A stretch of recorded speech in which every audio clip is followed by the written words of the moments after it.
তার মানে সঞ্জয় রায় চৌধুরীর মোটিভ এইটা হতে পারে যে উনি ওনার আর হেনা দেবীর মাঝখানের যে বাধাটা সেটা সরিয়ে দিতে চাইছে। আমরা তো অনেক কেস এরকম দেখেছি, তাই না? সাসপিশনটা তাহলে এই তিনজনের মধ্যেই ঘোরাফেরা করছে। I am not very sure. আপনার এইটা থেকে কি মনে হচ্ছে? এটা এটা তো একটা লেডিস হ্যান্ডব্যাগ। দেখুন, আপনার কি মনে হচ্ছে এটা বাড়ির কারণ? হ্যাঁ, আমার তো তাই মনে হয়। কন্টেক্সট করে দেখুন। আপনার কি অন্য কারো কথা মনে হচ্ছে? আমার মনে হচ্ছে না যে এই বাড়ির কারোর এই ব্যাগ। তার কারণ হচ্ছে যে এর মধ্যে যে কসমেটিক্স গুলো আছে, ব্রাইট লিপস্টিক, খুব ফেয়ার কমপ্লেক্সনের লোকরা এটা করতে পারে। মানে তো হেনা দেবী, মনিকা দেবী আর কবিতা দেবী ছাড়া সেরকম কমপ্লেক্সনের কেউ নেই। আর তাছাড়া লাইটার আছে, সিগারেট আছে, তার মানে কেউ হয়তো স্মোক করেন তার ব্যাগ। হ্যাঁ, হেনা দেবী এত চড়া মেশা করবে না। আর গাড়ি সে ভ্রমণ করে না। আর আসলে এইসব জিনিসগুলো ওনাকে ঠিক মানায় না। অদ্ভুত কাজ। দাঁড়া, এই কাজের ছেলেটা এবার ইচ্ছে খুব তাড়াতাড়ি ওকে একবার দেখে আসে। সুশীল!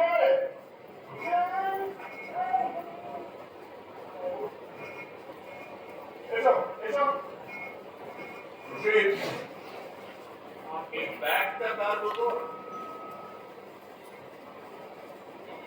একটা তো পূর্বে কখনো দেখিনি, তবে মালতী ভালো বলতে পারে। ও তো ওই উপরের ঘরদোর পরিষ্কার করে। ওকে ডেকে নিয়ে আসি। হ্যাঁ, একটা কথা বলবো। আমার মনে হয় ওই ব্যাগটা সিনেমার নায়িকার রুমেলা রায়। রুমেলা রায়? হ্যাঁ, রুমেলা রায় এই বাড়িতে আসবে কি করে? উনি তো আমাদের এই পাশের বাড়িটা কিনেছে। আর গত 4-5 দিন ধরে উনি এখানে আছে। গতকাল রাত্রে তো উনি আমাদের বাড়ি এসেছিলেন। উনি কি ব্যাগটা নিয়ে এসেছিলেন?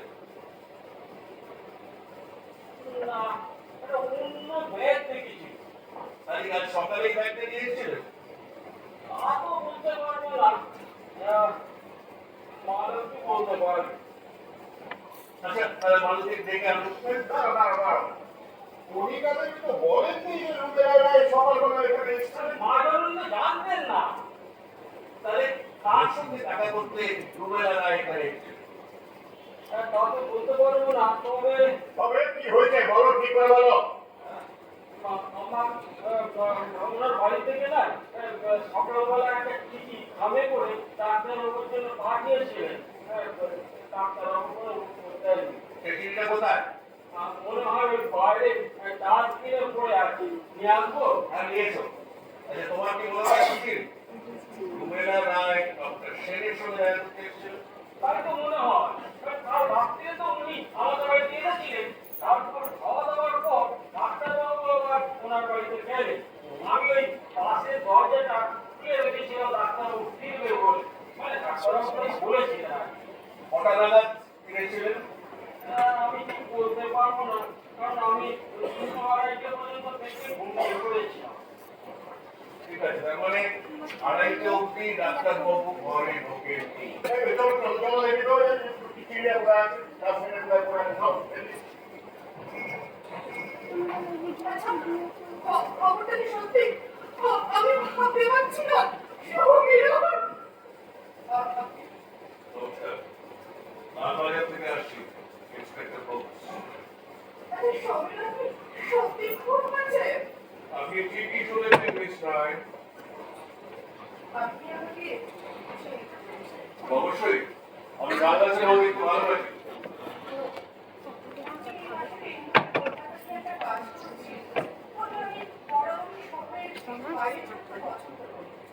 আমাদের সৌভাগ্য।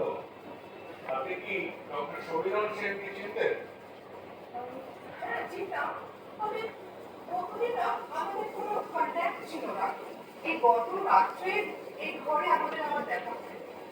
নিশ্চয়ই খুব খুশি হয়েছিলেন। নিশ্চয়ই, এখন তো পুরোনো বন্ধুদের সঙ্গে দেখা করে খুব আনন্দই হয়। বসুন। কাল রাত্রে কি উনি আপনার বাড়িতে গিয়েছিলেন? না না মানে আমি ওনাকে রেখে পাঠিয়েছিলাম। আসলে আমার কাজের নিয়ে খুব অসুবিধা হঠাৎ করে। তাছাড়া আমার অনেক গল্প ছিল। হ্যাঁ, পুরনো কথা। হ্যাঁ, আসলে আমাদের জীবনে না অনেক জন্ম দিয়েছে, সন্তান বিয়ে করেছে, প্রতিষ্ঠা করেছে, সেসব গল্প শুনছিলাম। আচ্ছা, উনি কখন আপনার বাড়ি থেকে বেরিয়েছেন? সে কথা খেয়াল নেই, মানে আমরা তো আড্ডায় ব্যস্ত ছিলাম, সময়টা খেয়াল করি। আচ্ছা। আপনি তার মানে ওর বিবাহিত জীবন সম্পর্কে অবগত নন?